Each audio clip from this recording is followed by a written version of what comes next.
Um dos meus sobrinhos sai com uma dessas pérolas que os filhos de vocês sempre apresentam. Ele estava brincando na sala, 6 anos, mais ou menos, e de repente se deu conta que um dos brinquedos com que ele se divertia não estava mais ali. E ele saiu à procura. E foi, usando a nossa gíria, cantando os lugares que ele procurava. Debaixo do sofá não está, debaixo da cadeira não está, debaixo do tapete não podia estar, no quarto do meu pai ele não deixa entrar. E depois de bastante tempo ele começou a chorar. Veio a mãe que estava na cozinha e disse: por que eu? Por que o meu brinquedo? E por que exatamente esse brinquedo? A mãe o puxou no colo, consolou-o. Logo veio o irmão, puxou-o para brincar com outra coisa e ele se distraiu e parou. Mas nós somos crianças. Crianças crescidas que quando perdem alguma coisa nós nos lamentamos. Alguns dos nossos lamentos são verdadeiros. Outros são frutos da nossa imaginação. Hoje nós provamos lamento verdadeiro. Além do problema de pessoas com suspeitas de Covid e outros que morreram, ainda nós suportamos doenças e mortes de outras origens, mas que nos dói no coração porque nem podemos ser consolados. Não podemos estar presentes. Uma das nossas irmãs perdeu o irmão recentemente e não pôde ir ao enterro. Eu mesmo, na morte do meu cunhado, não pude ir ver a minha irmã, minhas sobrinhas.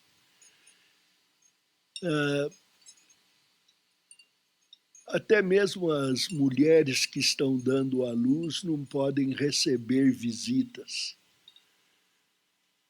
Se estiverem com suspeita da Covid, não podem nem serem acompanhadas pelo próprio marido. Isso dá uma dor no coração. E daí nós vemos as explorações políticas disso. Pode ir ler no jornal, a Covid é culpa do Bolsonaro. Ele é que deve ter passado Covid para o mundo inteiro, puxado os olhinhos para parecer chinês. Mas essas são as imaginações ainda com que o homem, na sua maldade, sobrepõe a dor do problema. O que a gente pode fazer numa hora dessa? Que consolo que nós temos? Sendo pai, sendo mãe, sendo irmão, que consolo nós podemos dar numa hora dessa? O apóstolo São Pedro deu a solução, bem plena. A carta toda, a epístola toda é sobre isso. Então, quando nós lemos a epístola, e se lermos diversas vezes, vamos apreender o tema da graça de Deus, do sofrimento, da glória após o sofrimento, da natureza e propósito da dor. No capítulo 1, ele já sintetiza isto. Nos 2 textos que eu li, é ressaltado. A resposta não é um tema só de Pedro. Ele é da Bíblia toda. Veja, por exemplo, o salmista Davi, Salmo 23, falando a respeito dos pastos verdejantes da alma, ainda que os pés trilhem os vales da sombra da morte. Porque a presença do Senhor é uma promessa. Vejam também o canto do salmista, no Salmo 137, onde ele diz: como cantarei em terra estranha. Eu me lembro que atravessando o mar da Galileia, num barco pequeno, havia ali alguns dos nossos companheiros e um grupo de judeus, e pedimos a Beth que cantasse, e ela cantou o Salmo 137. E olhando a face daqueles judeus, eu vi as lágrimas descendo. Como cantarei em terra estranha? E é o que nós sentimos. Como é que eu vou cantar na minha dor? Como é que eu vou me alegrar na comunhão da ceia quando meus irmãos não podem estar aqui comigo? Bem lembrou Davi que o Senhor Jesus está presente e ele mesmo não toma até que a reunião esteja feita, completa, no céu.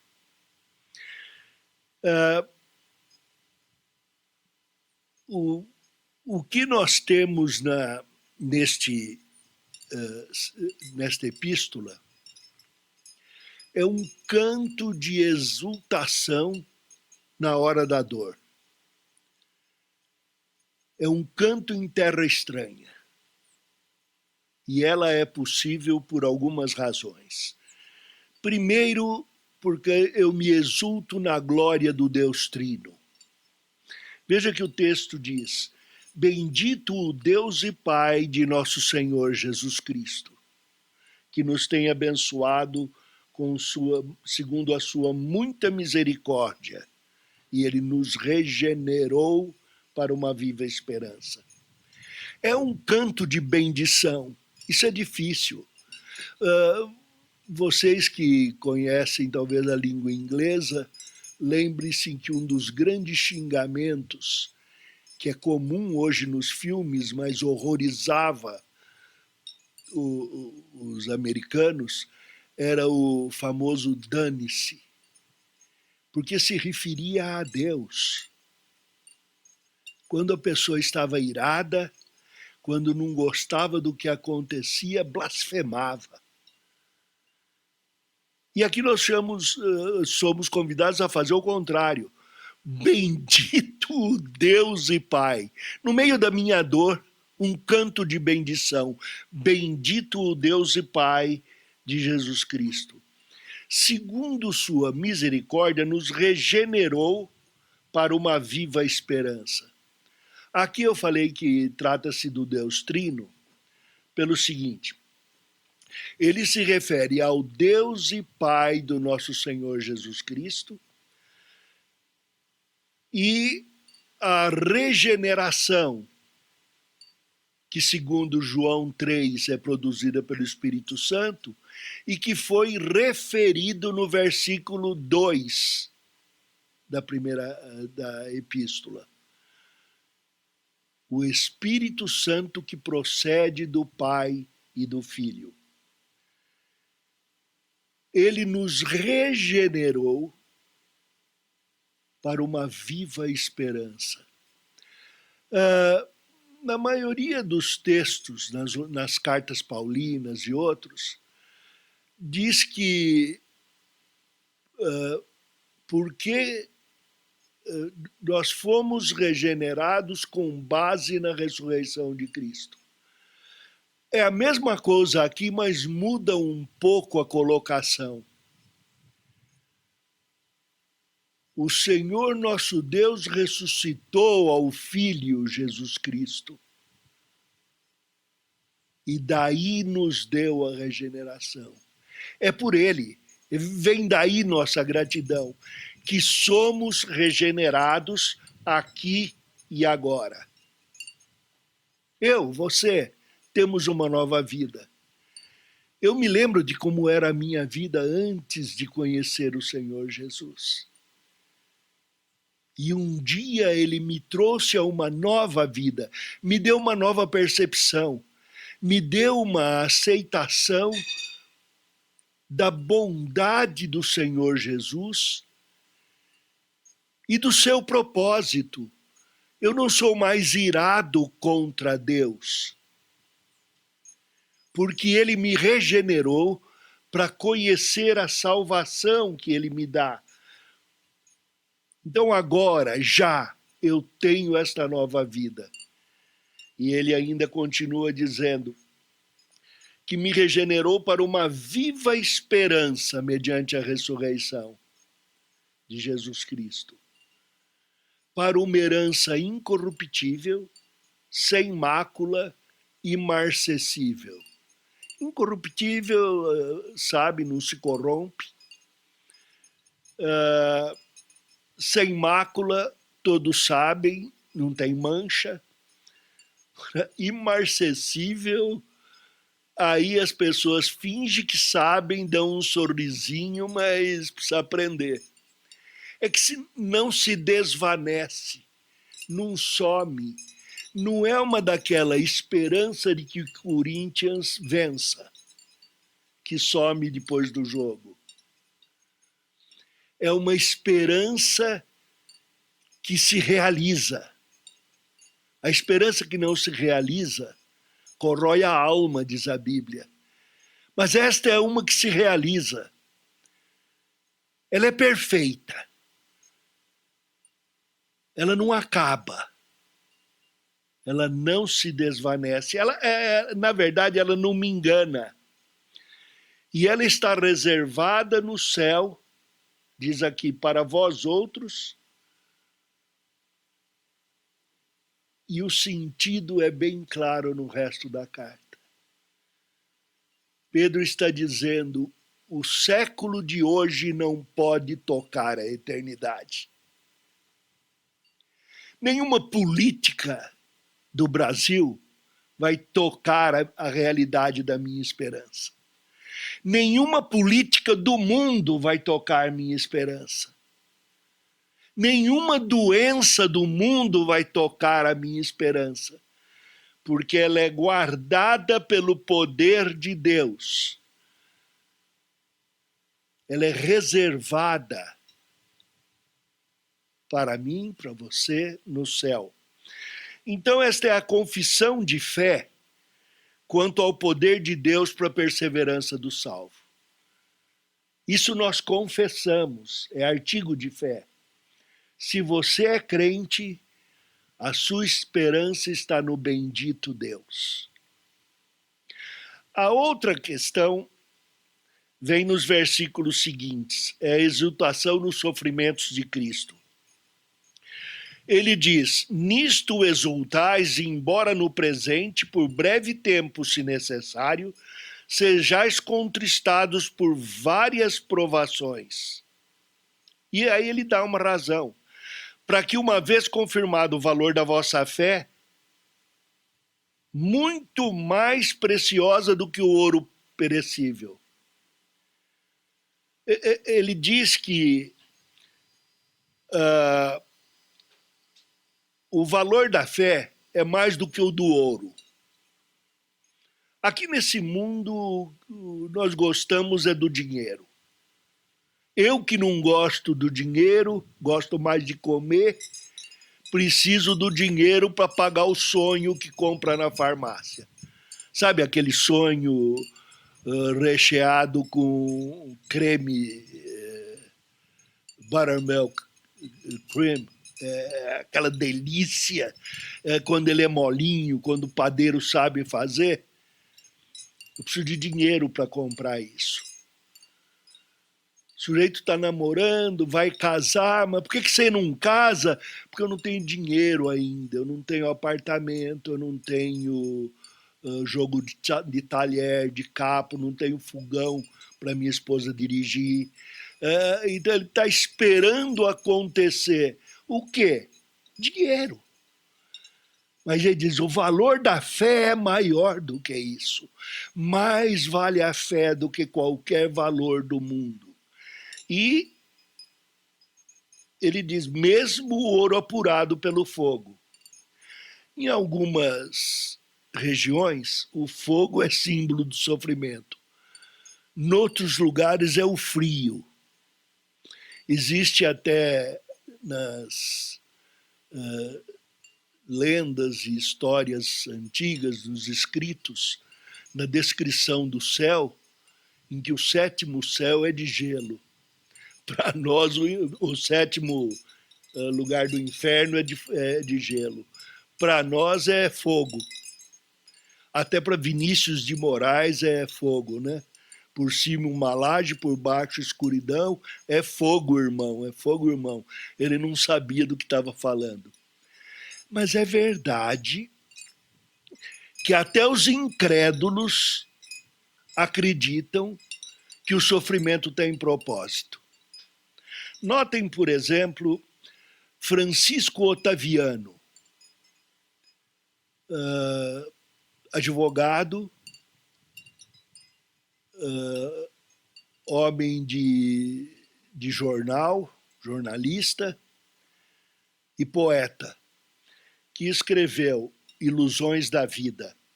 Quem passou pela vida em brancas nuvens e em plácido repouso adormeceu, quem não sentiu o frio da desgraça, quem passou pela vida e não sofreu, foi espectro de homem, não foi homem. Só passou pela vida e não viveu. Se o incrédulo reconhece que o sofrimento forja o caráter como o aço se forja no fogo, por que nós, os crentes, que temos a promessa de glória, uma esperança que não se desvanece, uma esperança que não engana, porque nós não nos regozijamos com o fortalecimento da nossa alma? Pois é o que ele diz: se necessário por breve tempo, somos contristados. Ou isso, ou é necessário que sejamos contristados, não importa. Importa que o homem de Deus tem de ter força para enfrentar as lutas. Num mundo decaído, o cristão é forte para resistir ao diabo, fugir da tentação e defender os próprios irmãos.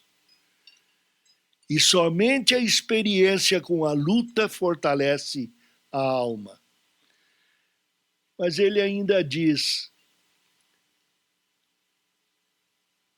que redundará em glória e honra, em louvor, na revelação de Jesus Cristo. Quando Cristo se revelar, e quando ele se revelar, quando ele aparecer, ele vai revelar a nós mesmos, nosso verdadeiro ser, criado por ele, levado a seguir os seus passos e a ser como ele é. Nesse dia, eu vou olhá-lo, ele vai me olhar, e eu exultarei com alegria indizível e cheia de glória, porque alcancei o fim da minha fé, a salvação da minha alma. Esta é uma confissão. É uma confissão de fé quanto ao amor de Deus Filho para me fortalecer na provação. Eu não o vi com estes olhos, mas eu o amo. A quem não tendo visto, há mais. E aquele que eu não vendo agora, mas crendo, exulto. Ele é minha força para o presente. Meus olhos estão no futuro. Meus olhos veem a realidade de agora. Meus braços se estendem para o futuro. Meus pés pisam este chão de agora. E é assim que eu me fortaleço no amor de Cristo, não em outra coisa. O amor do dinheiro é a raiz de todos os males, o amor do ouro, da prata. Mas foi com coisa superior a ouro e prata que ele me salvou. Foi o precioso sangue de Cristo. Não daria eu o sangue agora? Sofrer não dói tanto quanto vocês pensam.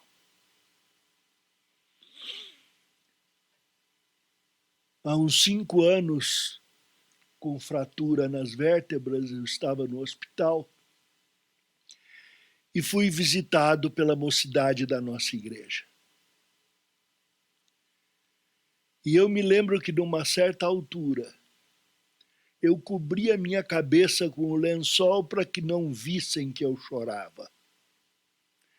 Depois me lembrei de Moisés, que cobriu o rosto para que não vissem a glória do que desvanecia. Chorar não é o problema. Quem sofre pode chorar. O sacerdote devia chorar baixinho, mas chorava. E Jesus chorou ante a morte de Lázaro. Mas não chorou porque a esperança era vazia. Chorou porque o sofrimento do pecado existia. E o salário do pecado é a morte. Mas um dia, o que venceu a morte vai isolá-la. Vai dar um fim a todo sofrimento. E isso é a minha exultação para agora. Eu exulto no momento em que posso vencer a dor. Eu exulto no momento em que eu sou forte para estender a minha mão ao meu irmão, porque eu estou seguro na mão de Deus. E então, finalmente, o apóstolo fala de uma exultação na participação do Evangelho. Versículo 10 ele diz: foi a respeito dessa salvação que os profetas indagaram e inquiriram, os quais profetizaram acerca da graça a vós outros destinada, investigando atentamente qual a ocasião ou quais as circunstâncias oportunas indicadas pelo Espírito de Cristo que neles estava, ao dar de antemão testemunho sobre os sofrimentos referentes a Cristo e as glórias que os seguiriam.